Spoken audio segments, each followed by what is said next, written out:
بسم اللہ الرحمن الرحیم. السلام علیکم ویورز، میں خوش آمدید کہتا ہوں آپ کو انسائٹ پر جاوید ملک کے ساتھ اپنے دبئی اسٹوڈیوز سے. ملک کی اقتصادی صورتحال اس وقت کافی مبصرین کو اور اس کے ساتھ ساتھ عوام کو تشویش میں ڈالے ہوئے ہے. ایک طرف تو ہم یہ دیکھ رہے ہیں کہ ملک کے اندر جو روپے کی قیمت ہے اس کی قدر میں دن بدن کمی ہوتی ہوئی نظر آتی ہے، اور اس کے ساتھ ساتھ جو فارن ایکسچینج ریزروز ہیں وہ بھی اطمینان بخش نہیں ہے. اس کے ساتھ ساتھ جو ایک عالمی سطح پر مالی بحران ہے اس کی پروگرام کا بقیہ حصہ نیوز بریک کے بعد کے بقیہ حصے کی طرف.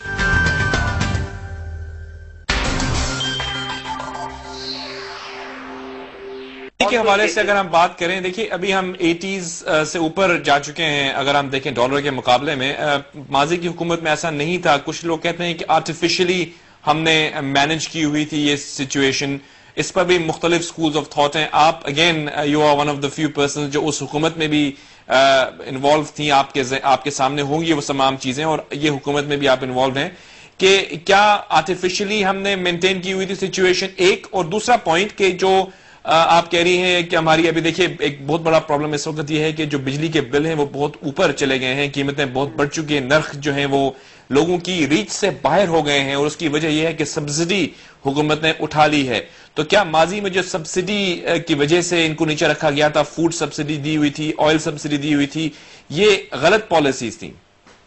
نہیں جی، دیکھیں آئل کی جو پرائس ہائیک ہوئی ہے وہ پچھلے 6-8 مہینے مطلب 9 سمجھے 1 سال سے ہوئی ہے. اب اس کو پہلے تو گورنمنٹ کے پاس ریسورسز ہیں کہ وہ اس کو سسٹین کر سکتی تھی اور بیل آؤٹ کر رہی تھی اور اپنے طرف سے ایڈیشنل پیسے دیتی جا رہی تھی. لیکن جب وہ اس پروپورشن پہ ہوئی جو ابھی آپ دیکھیں 70 سے 140 پہ ود ان ایئر یہ پرائس انکریز کی ہے، اور اس سے 1.5 ایئر. تو اس کے بعد پھر یہ ایک انسسٹینیبل پروپوزیشن بن گئی. اینڈ آبویسلی ابھی بھی آپ کو یہ شاید معلوم ہو کہ گورنمنٹ نے صرف 50% آف دا سبسڈی کنزیومر کو پاس آن کی ہے. 50% آف دا سبسڈی ابھی بھی گورنمنٹ خود برداشت کر رہی ہے. لیکن اب تو قیمتیں نیچے آ گئی ہیں بین الاقوامی منڈیوں میں تیل کی. جی بالکل، لیکن اس کا پازیٹیو امپیکٹ کیوں نہیں ہو رہا ہماری اکانومی میں؟ اس کا پازیٹیو امپیکٹ جی انشاءاللہ ضرور ہوگا. لیکن آپ یہ دیکھیں نا جی، ابھی تک جو گورنمنٹ نے برداشت کیا ہوا تھا، جو 1 ارب پر ڈے کا آئل میں فار انسٹنس سبسڈی دے رہے تھے، مطلب یہ سب کچھ تو اپنا دے ٹک دیئر ٹول رائٹ، بیکاز آپ کا وہ جو فسکل ڈیفیسٹ تھا وہ تو ڈسپروپورشنیٹلی انکریز کر گیا. جتنا آپ نے اس کے لیے رکھا ہوا تھا اس سے بہت زیادہ ہو گیا تھا. سو کلیئرلی مطلب these things will take time and یہ پرائسز بالکل سیٹل ڈاؤن کریں گی. جو واپڈا کے اپنے ایشوز ہیں ان کو ریکوائرمنٹ ہے، ان کے پاس اس وقت مطلب آئل کو لینے کے لیے ریسورسز کی ضرورت ہے، but of course we managing it on a day to day basis. لیکن it still does remain a challenge to a very high proportion. And by the way, furnace oil prices ابھی تک اس طرح drop نہیں ہوئی جس طرح باقی oil کی پرائسز ڈراپ ہوئی ہیں. جی ہاں، کیونکہ جب آئل کی قیمتیں بڑھتی ہیں تو امیجیٹ امپیکٹ ہم دیکھتے تھے ہماری اکانومی میں. کچھ لوگ یہ سوال کرتے ہیں کہ جب قیمتیں نیچے آ گئی ہیں تو ہمارا امپیکٹ کیوں نہیں ہو رہا؟ ہماری بجلی تو پھر بھی جو نرخ ہیں وہ بڑھ گئے ہیں. کل اگر آپ دیکھیں رپورٹس نہ صرف ہمارے نیشنل میڈیا میں بلکہ انٹرنیشنل میڈیا میں بھی جس طرح سے رپورٹ کیا جا رہا ہے کہ لوگ جو ہیں وہ واپڈا کے دفتر پہ we don't condone such activities but still وہ لوگ they are being pushed to a limit. بالکل جی، I fully agree with you, but the problem is کہ جو واپڈا کی اس وقت خسارے میں ہے وہ اوور ٹائم ہوا ہے. اینڈ کرنٹلی واپڈا از ان پوزیشن جہاں پہ اس کو ابھی بھی میں آپ کو بتا رہی ہوں ہم سبسڈائز کر رہے ہیں. ابھی بھی the real cost of electricity has not been passed on to the consumer because Pakistan میں energy prices, electricity prices بہت دیر تک increase نہیں کی، اور اس میں جو واپڈا کا mix تھا over the years has gone from primarily hydro to now primarily thermal. So obviously اس سے جو price increase ہوا ہے وہ اس وقت بھی on the current prices آپ اپنے کنزیومر کو سبسڈائز کر رہے ہیں.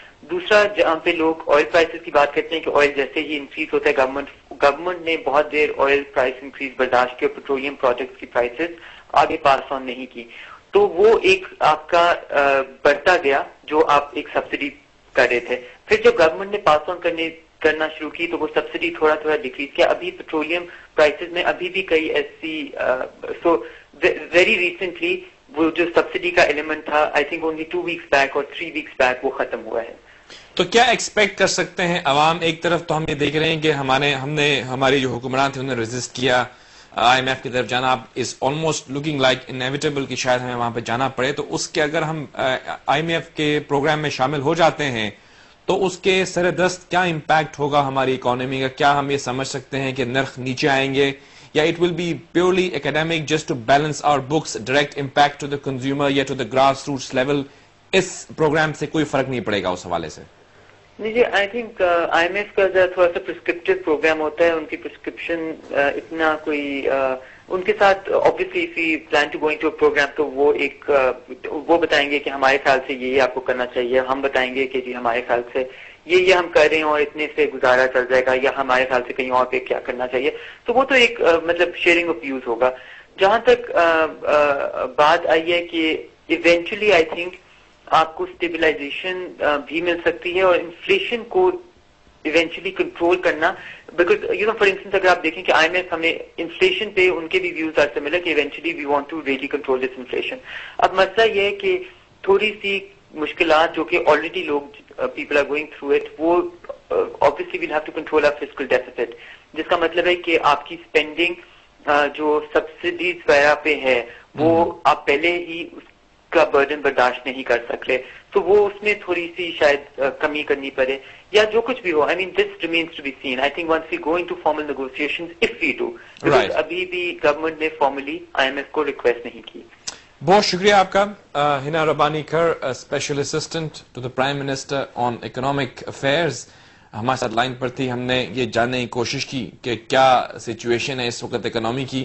میں یہ جانتا ہوں کہ میرے دیکھنے والے ویورز جو ہیں آف کورس وہ اس ٹیکنیکلٹیز کو غالباً نہ سمجھے ہوں، لیکن بہرحال عوام کے لیے ضروری ہے کہ ان کو ادراک ہو ان تمام چیزوں کا جو کہ ہمارے وہ لوگ کرتے ہیں جن کو ہم اقتدار میں الیکٹ کر کے بھیجتے ہیں، اور انہی کا یہ کام ہے کہ وہ ہمارے ملک، ہمارے بہاف پر ہمارے ملک کے جو مختلف ہدف ہیں ان کو حاصل کرنے کی کوشش کریں.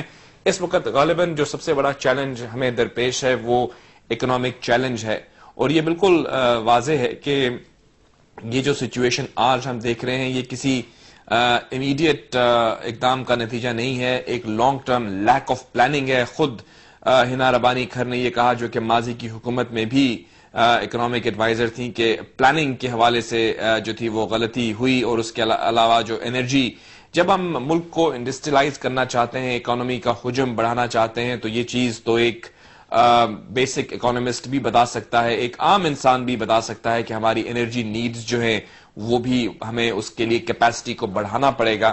لیکن ایسا نہیں ہوا، جس کے نتیجے میں ہم نے دیکھا کہ ہمارا انرجی کرائسس ہم سامنے آیا. اس وقت لوڈ شیڈنگ کا مسئلہ جو ہے وہ سنگین ہے، اور اس کے ساتھ ساتھ اقتصادی بحران، آٹے کا بحران ہمارے سامنے. حکومت اپنی پوری کوشش کر رہی ہے کہ وہ ان معاملات کو حل کرے. ایک تو اکنامک ڈپلومیسی، جسے اگر ہم یہ کہیں کہ اقتصادی سفارتکاری کا عمل جو ہے وہ بالکل جاری ہے. ہمارے سفارتکار جو ہیں اور ہمارے جو فورن آفس کے لوگ ہیں وہ فرینڈز آف پاکستان کے حوالے سے وہ تمام اقدامات کرنے کی کوشش کر رہے ہیں جس سے مارکیٹ ایکسیس ملے. ایک مسئلے کا حل صرف یہ نہیں ہے کہ ہم جو ہے وہ قرضہ حاصل کر لیں، کیونکہ کچھ مبصرین یہ کہتے ہیں کہ جب کبھی بھی کوئی اہم دورہ ہوتا ہے تو کیا کتنا قرضہ مل گیا ہمیں، اگر ہمیں قرضہ مل گیا تو ہم یہ کہہ دیتے ہیں کہ ہمارا دورہ کامیاب ہو گیا. سوال یہ نہیں ہے. قرضہ اگر ہمیں مل بھی جائے تو کیا وہ مسائل کا حل ہے؟ کچھ لوگ آپ سے ایگری نہیں کریں گے. مسائل کا حل ٹریڈ میں ہے، مارکیٹ ایکسیس میں ہے، کہ ہماری ملک میں ایک طرح سے انڈسٹریلائز کیا جائے اس کو، اور ہمارے جو پروڈکٹس ہیں ان کو بیرون ملک ممالک خریدیں. یہ تمام معاملات ہیں جن کو ہم ڈسکس کر رہے ہیں آج کے اس پروگرام میں. اور اس کے ساتھ ساتھ ہم یہ بھی جانتے ہیں کہ کچھ رپورٹس کے مطابق جو ہے وہ آئی ایم ایف کے ساتھ نیگوسیشنز کا سلسلہ بھی جاری کیا ہے حکومت نے. ہنا ربانی کھر جو کہ حکومت میں اس وقت وزیر اعظم کی خصوصی معاون ہے اکنامک افیئرز میں، انہوں نے ہمیں یہ بتایا کہ ہمارا جو ڈسکشن کا سلسلہ ہے آئی ایم ایف سے وہ چلتا رہا ہے، اور غالباً اب وہ کیا معنی خیز مراحل میں